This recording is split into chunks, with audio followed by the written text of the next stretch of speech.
이동통신이란 고정된 위치가 아닌 이동 중에도 통신이 가능한 기술인데요. 이는 곧 무선을 의미합니다. 이동통신의 역사는 채 50년이 안 되지만 인류는 그 사이 엄청난 기술적 진보를 이뤄냈습니다. 이번 영상에서는 최초의 이동통신인 1G부터 우리에게 익숙한 4G와 5G를 넘어 미래의 6G까지 살펴보겠습니다.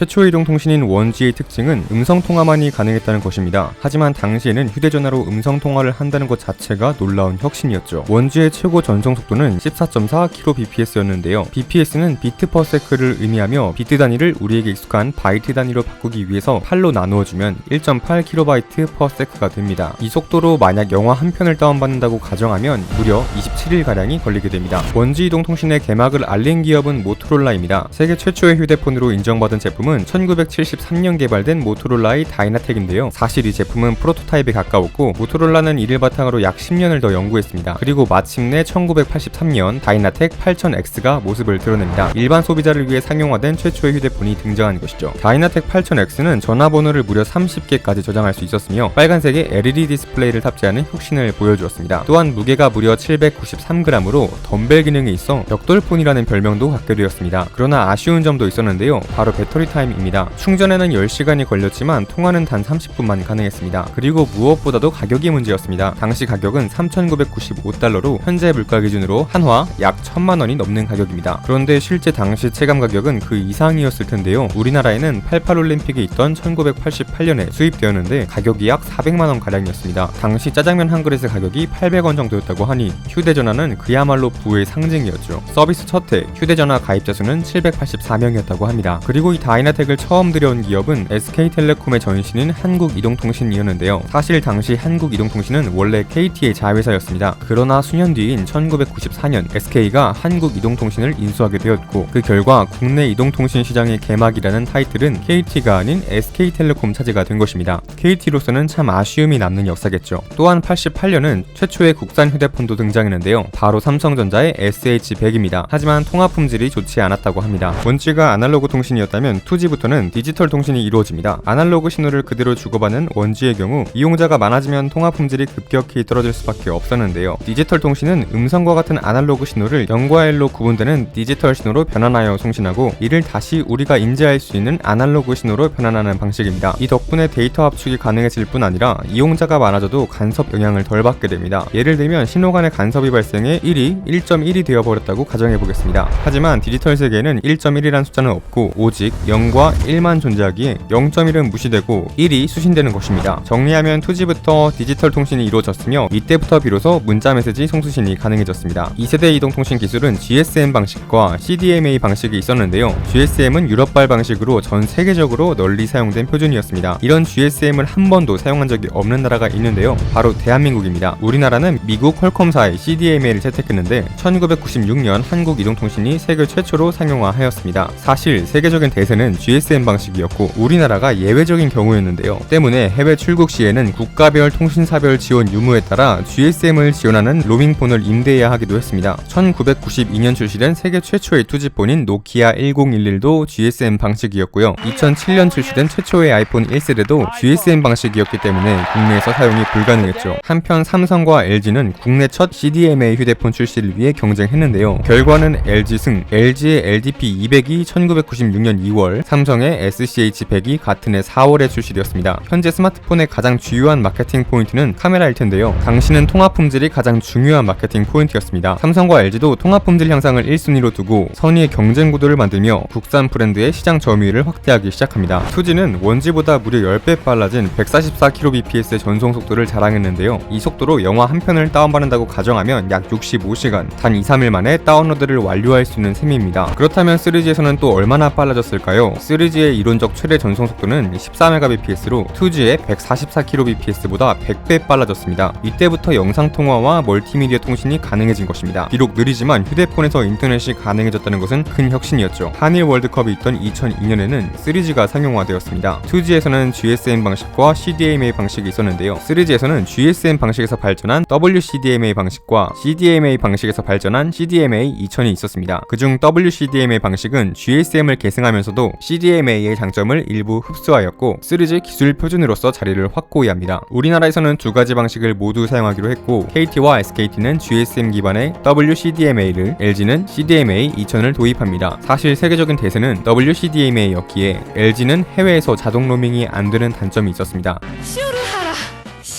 최초의 3G 폰 타이틀은 이번에도 노키아가 가져갔는데요. 2002년 출시된 노키아 6650은 GSM과 WCDMA를 동시에 지원하여 호환성 문제를 해결했습니다. 또한 3G에서부터 가입자를 식별할 수 있는 유심을 사용한다는 특징이 있습니다. 국내에서는 2005년 삼성의 SCHW120이 최초입니다. 2008년에는 혁신의 아이콘 아이폰 3G가 출시되는데요. 뒤에 붙은 3G가 3G 이동통신을 지원한다는 뜻이었죠. 다음은 우리에게 익숙한 4G입니다. 4G에서는 WCDMA에서 발전한 LTE와 인텔사의 YMAX 그리고 한국전자통신연구원과 삼성이 개발한 Y브로가 경합을 벌였는데요. YMAX와 Y브로는 경쟁에서 밀려났고 4G는 곧 LTE를 의미하기로 되었습니다. 하지만 최초의 LTE는 4G가 아닌 3.9G라 불리기도 했는데요. LTE의 이론상 최대 전송 속도는 75Mbps로 3G보다 5배 이상 빨라지기는 했지만 4G로 인정받기 위한 기준치에는 미달되었기 때문입니다. 하지만 이는 소비자에게 혼란을 야기할 수 있었고 결국 4G로 인정받게 됩니다. 2013년에는 SK텔레콤이 LTE에서 한 단계 발전한 LTEA를 세계 최초로 상용화했는데요. LTEA는 서로 다른 대역의 주파수 2개를 묶는 기술로 LTE보다 이론상 2배 빠른 150Mbps를 구현할 수 있었습니다. 때문에 LTEA부터가 기준치를 충족한 진정한 4G가 아니냐는 의견이 있었으며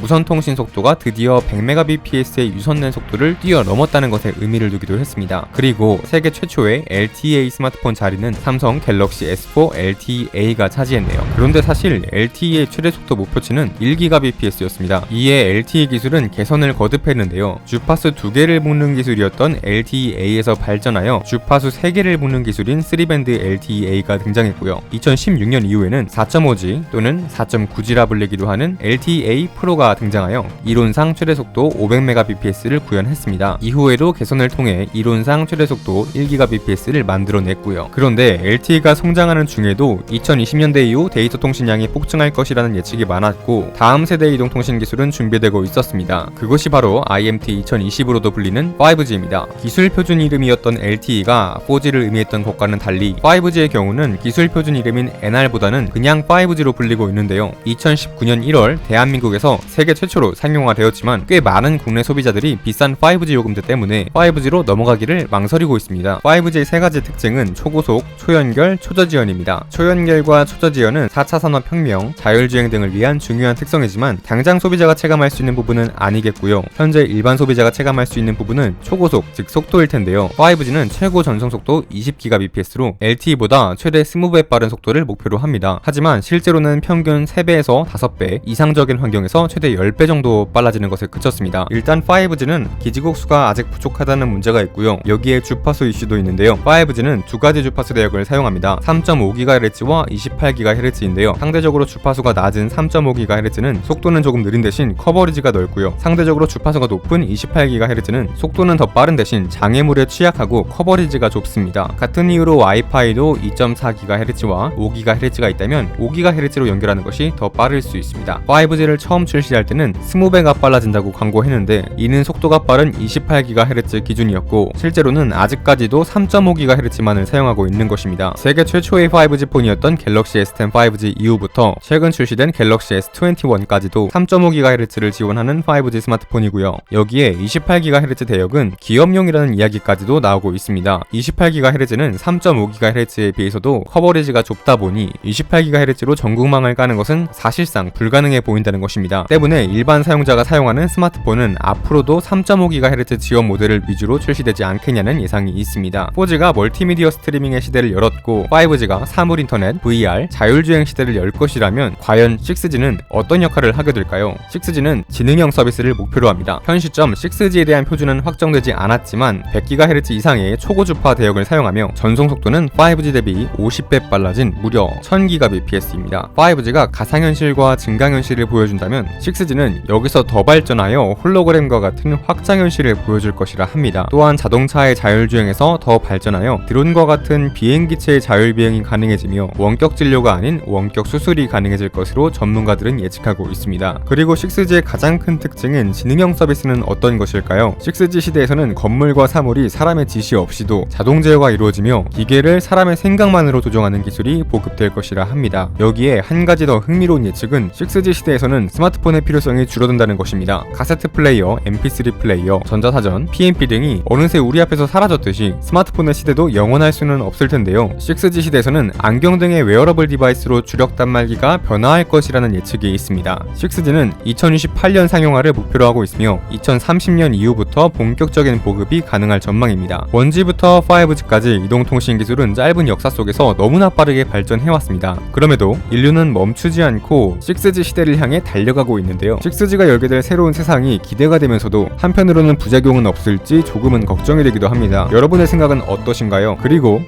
좋아요 한 번씩 눌러주시면 너무 감사합니다.